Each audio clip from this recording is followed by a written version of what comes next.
Today's video is going to be on the different kinds of lighting in Minecraft, and this isn't going to cover everything, but it's going to cover a couple of different styles that you can customize your world with. There's different kinds of lighting in Minecraft. You have the glowstone, you have the other kind of like redstone lamp, and with the redstone lamp, you have the daylight sensor.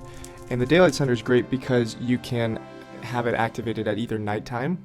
As you can see on the screen, there's a nighttime mode or a daylight mode. You have this sort of lighthouse up here in the center, which is big, and at the end of the video I'll show you a different version of that lighthouse. And then you have these different kinds of fireplaces, and those are great as well. And then inside this building you have sort of, this is probably a style you've seen a lot before.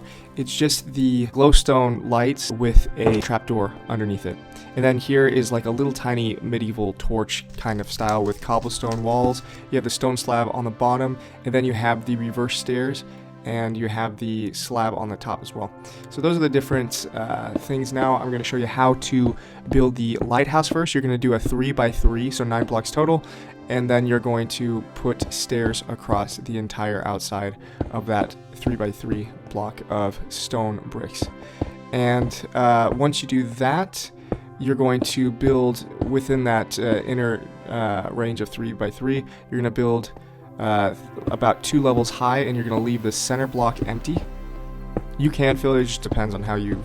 It doesn't need to be filled because no one's going to see that. So you can build this up high like I am. So I'm building 3 blocks above that base level.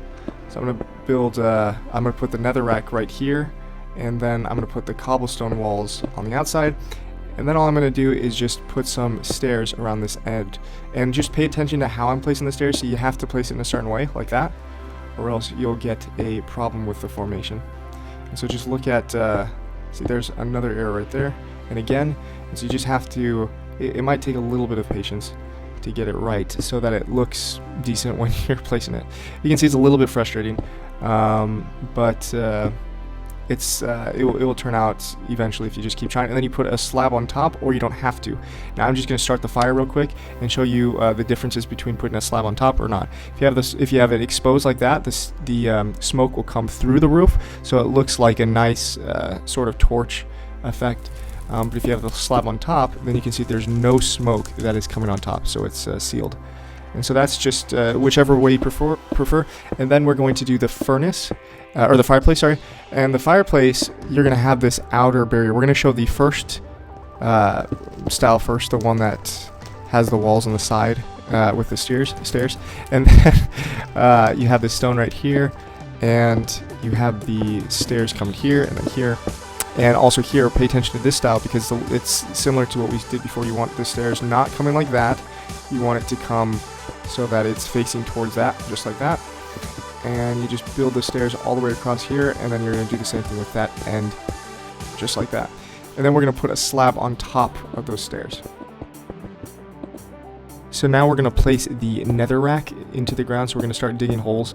And I'm going to replace the entire ground as well. So I'm going to take out all this stone, but we're going to put the netherrack, there'll be a 1 block gap between the stone that you see already there and the netherrack for the outer wall. And then what we're going to do is we're going to place just some stone, because generally if you were to build a fireplace like this, it would be in a stone building, or like a brick building basically. And once we have that, we're going to place the iron bars around the netherrack. And it's important to realize that when you actually do set the netherrack on fire, that you make sure not to have it lit around anything like grass or wood, because the fire will actually spread. So that's why I always have the netherrack surrounded by stone, because then the fire can never spread. It's only going to stay permanently on the netherrack. And netherrack is great because once you set it on fire, the fire will never end, unless obviously that you were to mine the netherrack block, then the fire would stop. And while I'm placing the stairs, you want to make sure that on the very outer ones that you put the stairs on the outside, so it closes off those stairs. And then you put the slabs on top, and now you can set it on fire. And this is the second version of the furnace. Now I'm going to show you just briefly how to make the redstone lamps. And all you're going to do is just place as many redstone blocks as you want, or redstone lamps as you want.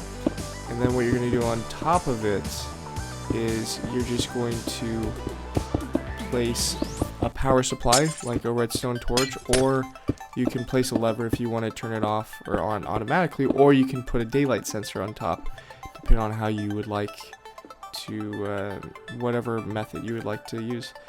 And you don't have to put the redstone on top of the blocks, you don't have to place them one piece of redstone on each block. You just have to make sure that there's a redstone desk near each block, so one block away from each redstone lamp. And also, quick tip, make sure that the redstone, you have the redstone desks, they're all connected to each other, and they're connected to the power supply, whether it be the torch or the lever, the redstone torch or the lever. And that's basically that. I'm not going to show you glowstone because you find that in the nether, but I will show you how to place the glowstone inside the house. And you can see it right here. You're going to place the glowstone there. Then you can place the trapdoor. Make sure the trapdoor, it looks the same on every single side. Like, you wouldn't want to use IKEA trapdoors because they have a one sort of odd side. And then I'm going to show you this other example of the lighthouse right here.